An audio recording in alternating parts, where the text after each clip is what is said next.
सरला की दो बहुएं थीं, बड़ी बहू शोभा और छोटी बहू कीर्ति। उन दोनों के बीच अक्सर काम को लेकर झगड़ा हुआ करता।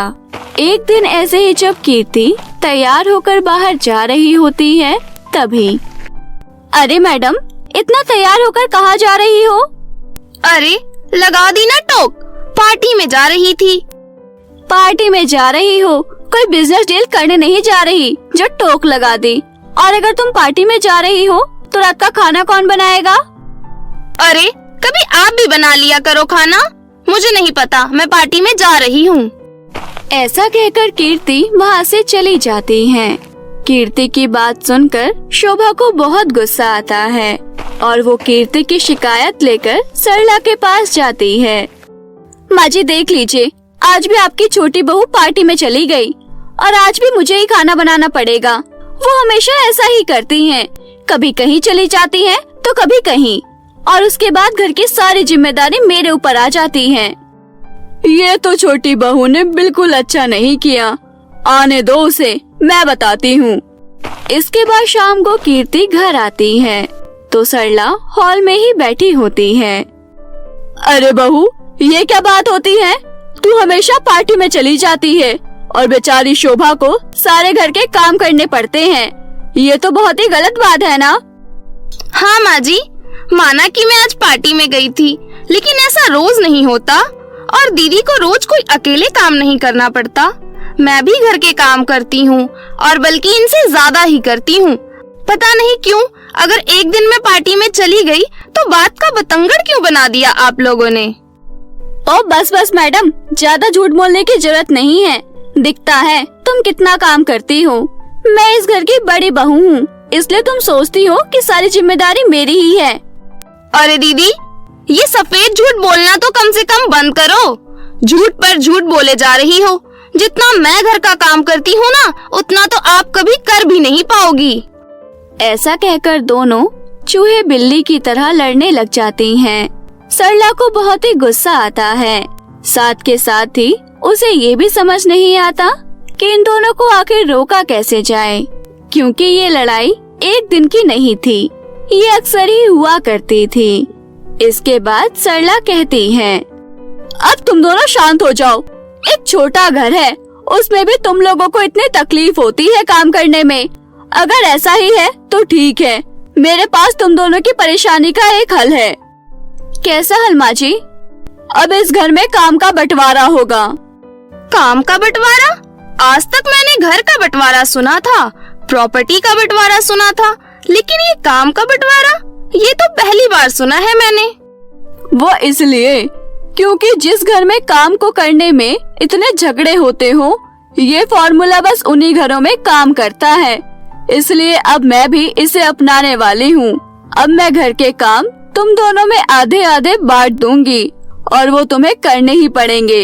इससे ये भी पता चल जाएगा कि कौन अपना काम करता है और कौन नहीं। ये तो बहुत ही अच्छा आइडिया है माँ जी। मुझे भी ये आइडिया बहुत बढ़िया लगा।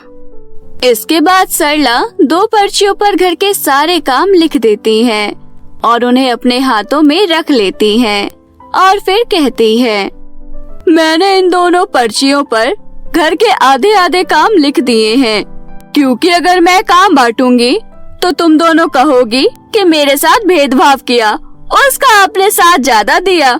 इसलिए मैंने दोनों पर्चियों पर आधे आधे काम लिखे हैं। अब मैं इन दोनों पर्चियों को हवा में उछालूंगी और तुम एक एक पर्ची उठा लेना। जो काम आएगा वो तुम्हारी किस्मत में।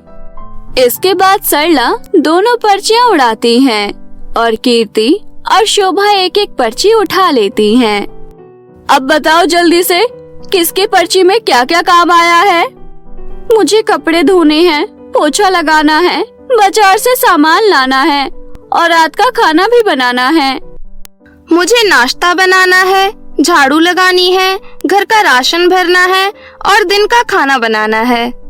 हो गया काम का बंटवारा। अब अपना अपना काम करो। अब मुझे किसी की शिकायत नहीं आनी चाहिए। अगले दिन सुबह सुबह कीर्ति उठकर रसोई में जाकर नाश्ता बनाने लगती है। इस नाश्ते का काम मेरे ही सर आना था क्या? अब सुबह सुबह उठो और उठकर नाश्ता बनाओ। और वहीं दूसरी ओर शोभा मार्केट खुलते ही घर का सारा सामान लेने चली जाती है और घर आकर बाकी काम करने लगती है। फिर अगली सुबह जब कीर्ति नाश्ता बना रही होती है तभी, अरे कीर्ति, तुम्हारे काम में झाड़ू लगाना भी आता है ना? तुम जल्दी से झाड़ू लगा दो। तुम झाड़ू लगाओगी तभी तो मैं पोछा लगाऊंगी ना। दीदी, आपको दिखाई नहीं देता क्या? मैं नाश्ता बना रही हूँ। एक तो सुबह सुबह उठकर नाश्ता बनाओ और अब इनको झाड़ू लगवानी है मुझसे। ओ मैडम, मैं नहीं लगवा रही, ये तुम्हारे काम में आता है, समझे तुम? इसके बाद शोभा वहाँ से चली जाती है। शाम को कीर्ति अपनी साड़ी और घर के बाकी कपड़े लेकर शोभा के पास जाती है।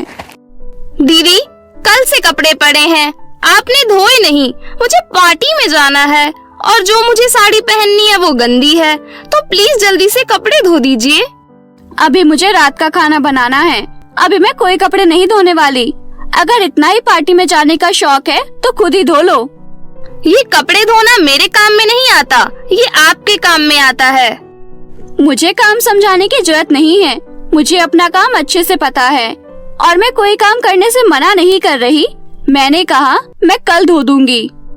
इसके बाद कीर्ति वहाँ से चली जाती है। अगली सुबह जब कीर्ति नाश्ता बना रही होती है, अरे ये क्या कीर्ति, तुम एक हफ्ते से ब्रेड और पोहा ही बना रही हो। इसे खा खा कर सब पक चुके हैं, कुछ नया भी बना लिया करो।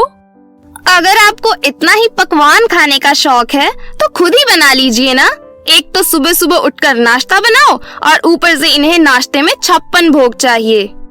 तो ये तुम्हारा काम है, तुम्हें करना ही पड़ेगा। लेकिन ऐसा लग रहा है तुम तो बस फॉर्मेलिटी पूरी कर रही हो नाश्ता बनाकर। तो आप भी तो बस फॉर्मेलिटी पूरी करती हैं, 4 दिन में एक बार कपड़े धोकर। वो दोनों लड़ ही रही होती हैं कि तभी वहाँ पर सरला आ जाती है। अरे भाई, अब क्या हो गया? अब तुम दोनों क्यों लड़ रही हो? ये देखिए ना माँ जी, ये कीर्ति की बच्ची हर दिन बस पोहा और ब्रेड बनाकर रख देती है। अब हर रोज इंसान एक ही चीज तो नहीं खा सकता ना। अरे कम से कम रोज नाश्ता बनाती तो हूँ। माँ जी, आप शोभा दीदी को ही देख लीजिए, ये 4 दिन में एक बार कपड़े धोती हैं, चाहे किसी को कितनी भी इमरजेंसी क्यों ना हो।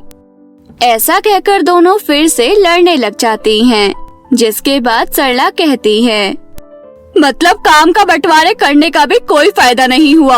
तुम दोनों तो अभी भी भैंसों और बैलों की तरह लड़े ही जा रही हो। अगर तुम दोनों को काम से इतनी ही दिक्कत है तो जाओ यहाँ से, जाकर हॉल में लड़ो। मैं रसोई का सारा काम कर लूंगी, अलग अलग तरह के रोज नाश्ता भी बना कर दूंगी, रोज के रोज सारे कपड़े भी धो दूंगी।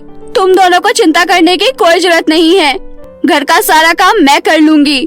तुम दोनों जाओ और बाहर आराम से बैठकर लड़ो। ऐसा कहकर सरला दोनों को रसोई से बाहर भेज देती है और अकेले सारा काम करने लगती है। अपनी बूढ़ी सास को इस तरीके से अकेले काम करता हुआ देख दोनों बहुओं को बहुत बुरा लगता है और उन्हें अपने किए पर पछतावा भी होता है। जिसके बाद वो रसोई में जाकर सरला से माफी मांगती हैं और वादा भी करती हैं कि वो पूरी कोशिश करेंगी कि जितना भी हो सके वो झगड़ा बिना किए प्यार से मिलजुल कर काम करें।